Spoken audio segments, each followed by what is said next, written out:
दोस्तों मेरे हाथ में है Oppo Reno 14 स्मार्टफोन और Vivo T4 Ultra स्मार्टफोन। चलिए करते हैं इन्हें कंपेयर और देखते हैं इनमें से किस फोन की डिस्प्ले ज्यादा अच्छी है, किसका कैमरा ज्यादा अच्छा है और आखिरकार आपको कौन सा फोन भाई ज्यादा बढ़िया वाली गेमिंग करवाएगा। और दोस्तों सबसे पहले हम बात करेंगे बैक कैमरा सेटअप की। तो दोनों फोन के बैक में ट्रिपल कैमरा का सेटअप दिया गया है। और सबसे पहले हम बात करेंगे Oppo फोन की। तो इस फोन का मेन कैमरा 50 मेगापिक्सल का, अल्ट्रा वाइड कैमरा है 8 मेगापिक्सल का और 3.5x टेलीफोटो कैमरा है 50 मेगापिक्सल का। वहीं दूसरी तरफ Vivo फोन का मेन कैमरा भी है 50 मेगापिक्सल का, अल्ट्रा वाइड कैमरा है 8 मेगापिक्सल का और 3x telephoto plus macro camera है 50 मेगापिक्सल का। ध्यान दिया दोस्तों आपने, Vivo फोन के अंदर हमें 3x टेलीफोटो कैमरा मिल रहा है, जबकि Oppo फोन के अंदर हमें 3.5x। तो टेलीफोटो अगर आपको बढ़िया चाहिए डेफिनेटली Oppo की तरफ जाइए, क्योंकि डिटेलिंग में भी भाई साफ साफ देखने को मिल रहा है कि यहाँ पर Oppo का कैमरा सेटअप कितना ज्यादा बढ़िया है। दोस्तों अभी आप स्क्रीन के ऊपर Oppo फोन की डिटेलिंग देख रहे हैं कि यहाँ पर यार इसके मेन कैमरा ने डिटेलिंग को कितनी बढ़िया तरीके से कैप्चर की है। इवन नेचुरल डिटेलिंग देखने को मिली है भाई मुझे फोटोज में।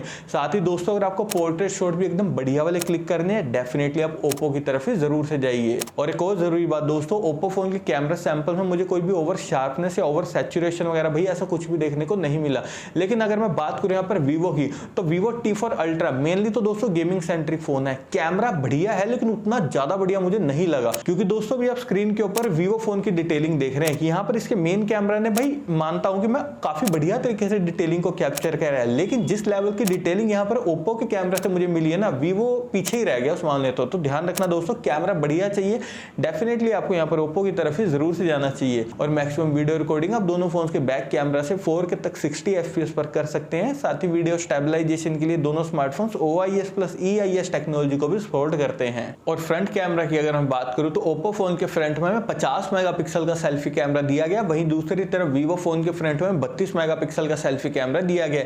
यहाँ पर भी दोस्तों Vivo का जो फ्रंट कैमरा है ना, नो डाउट अच्छी डिटेलिंग के साथ में आपकी सेल्फी फोटोज क्लिक कर देगा, लेकिन भाई सेल्फी बिल्कुल टॉप डिटेलिंग के साथ में अगर आपको चाहिए ना, नेचुरल डिटेलिंग के साथ में, तब भी आपको यहाँ पर Oppo की तरफ जाना है, क्योंकि यहाँ पर भी Oppo का फ्रंट कैमरा मुझे काफी ज्यादा वेल ऑप्टिमाइज देखने को मिला है। और दोस्तों मैक्सिमम वीडियो रिकॉर्डिंग आप दोनों फोन के फ्रंट कैमरा से भी 4K तक 60 FPS पर कर सकते हैं। और अब हम बात करेंगे भाई डिस्प्ले की। तो भाई Oppo फोन के अंदर हमें 6.59 इंचेस की 1.5 के रेजोल्यूशन वाली फ्लैट एमोलेड डिस्प्ले दी गई है, जो कि 120 हर्ट्ज के रिफ्रेश रेट को सपोर्ट करती है। यानी कि दोस्तों डिस्प्ले भाई कंटेंट वॉचिंग के हिसाब से Oppo फोन की एकदम बढ़िया वाली है, क्योंकि 1.5 के रेजोल्यूशन वाली हमें फ्लैट एमोलेड डिस्प्ले मिल रही है। अच्छी कंटेंट वॉचिंग आप कर पाएंगे। साथ ही दोस्तों इस फोन में हमें कॉम्पैक्ट साइज की डिस्प्ले मिल रही है, तो ये भी काफी अच्छी बात है।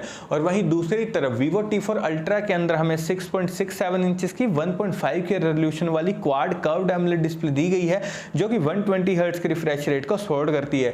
तो देखिए दोस्तों, डिस्प्ले अगर आपको कंटेंट वॉचिंग के हिसाब से और भी बढ़िया वाली चाहिए भाई डेफिनेटली T4 Ultra की तरफ जाइए, क्योंकि यहाँ पर हमें 1.5 के रेजोल्यूशन वाली क्वाड कर्व्ड एमोलेड डिस्प्ले मिल रही है। तो भाई कंटेंट वॉचिंग का असली मजा तो आपको Vivo फोन के साथ में मिलेगा। लेकिन IP रेटिंग की अगर हम बात करूं तो उसमें तो भाई बहुत ज्यादा फर्क है, क्योंकि Oppo का फोन तो IP69 रेटिंग के साथ में आता है। यानी कि Oppo फोन में आपको कंप्लीट प्रोटेक्शन मिलेगी दोस्तों, वाटर और डस्ट दोनों से कोई भी दिक्कत नहीं आएगी। लेकिन वहीं दूसरी तरफ Vivo फोन सिर्फ IP64 रेटिंग के साथ में आता है। जी हाँ दोस्तों, सिर्फ IP64 रेटिंग दी है यहाँ पर Vivo वालों ने। 40,000 रुपए का फोन है यार, कॉस्ट कटिंग की भी हद होती है, लेकिन ये हद पार कर चुके हैं Vivo वाले। और ऑपरेटिंग सिस्टम की अगर मैं बात करूं तो दोनों phones out of the box Android 15 के साथ में आते हैं, जहां पर दोस्तों Oppo का फोन ColorOS 15 पर बेस्ड है, वहीं दूसरी तरफ Vivo का फोन FunTouch 15 पर बेस्ड है।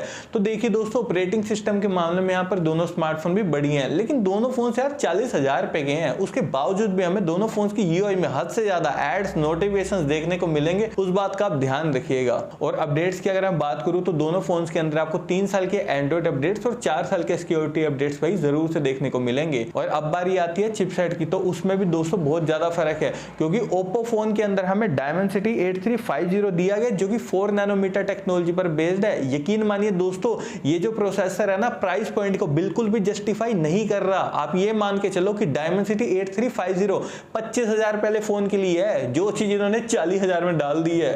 यार एवरेज प्रोसेसर यार प्राइस पॉइंट के अकॉर्डिंग बंदे कैसे डाल सकते हैं Oppo में। तो ध्यान रखना दोस्तों, डे टू डे परफॉर्मेंस और डिसेंट गेमिंग ये आपको करवा पाएगा, सिर्फ बढ़िया एक्सपेक्ट आप इससे मत करना। लेकिन वहीं दूसरी तरफ Vivo T4 Ultra के अंदर हमें Dimensity 9300 प्लस दिया गया, जो कि 4 नैनोमीटर टेक्नोलॉजी पर बेस्ड है। यकीन मानिए दोस्तों, डे टू डे परफॉर्मेंस और अगर आपको टॉप की गेमिंग करनी है ना भाई, सिर्फ Vivo की तरफ जाइए, क्योंकि यहाँ पर हमें Dimensity 9300 प्लस मिल रहा है। सच में भाई अल्टीमेट गेमिंग आपको करवा देगा, मजा आ जाएगा आपको Vivo फोन के साथ में गेमिंग करके। और Antutu स्कोर यहाँ पर Oppo फोन का आता है सिर्फ 13 लाख के करीब, वहीं दूसरी तरफ Vivo फोन का आता है भाई 19,50,000 के करीब, जो कि काफी अच्छा स्कोर है। और देखिए दोस्तों, इन दोनों फोन्स को मैंने टैग कर दिया है, व्यू प्रोडक्ट्स के थ्रू जाकर आप उन्हें डायरेक्टली परचेस कर सकते हैं। और अगर मैं बात करूं बैटरी डिपार्टमेंट की, तो Oppo फोन यहाँ पर 6000 mAh बैटरी के साथ में आता है, जो कि 80 वोट की फास्ट चार्जिंग को सपोर्ट करता है।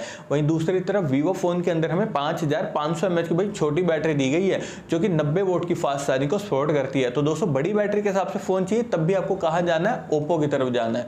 और नेटवर्क कनेक्टिविटी के लिए दोनों फोन ट्रूली 5G कनेक्टिविटी के साथ में आते हैं। 3.5 mm जैक हमें दोनों फोन्स में किसी में भी नहीं दिया गया, लेकिन dual stereo speakers, under display fingerprint sensor और फेस अनलॉक हमें दोनों ही फोन्स के अंदर दिए गए हैं। और अब लास्ट में हम बात करते हैं प्राइसिंग की। तो देखिए दोस्तों, Oppo फोन के 8+ 256GB वेरिएंट की प्राइसिंग है 40,000 रुपए। वहीं दूसरी तरफ Vivo फोन के 8+ 256GB वेरिएंट की प्राइसिंग है 38,000 रुपए। और अगर मैं यहाँ पर अपना पॉइंट ऑफ व्यू दूं ना इन दोनों स्मार्टफोन के लिए, तो देखिए दोस्तों, अगर आपकी मेन प्रायोरिटी भाई गेमिंग सेंट्रिक फोन है, तब आप यहाँ पर Vivo T4 Ultra की तरफ जाइए। लेकिन अगर आपको कैमरा बढ़िया चाहिए, तब आप Oppo Reno 14 की तरफ जाइए।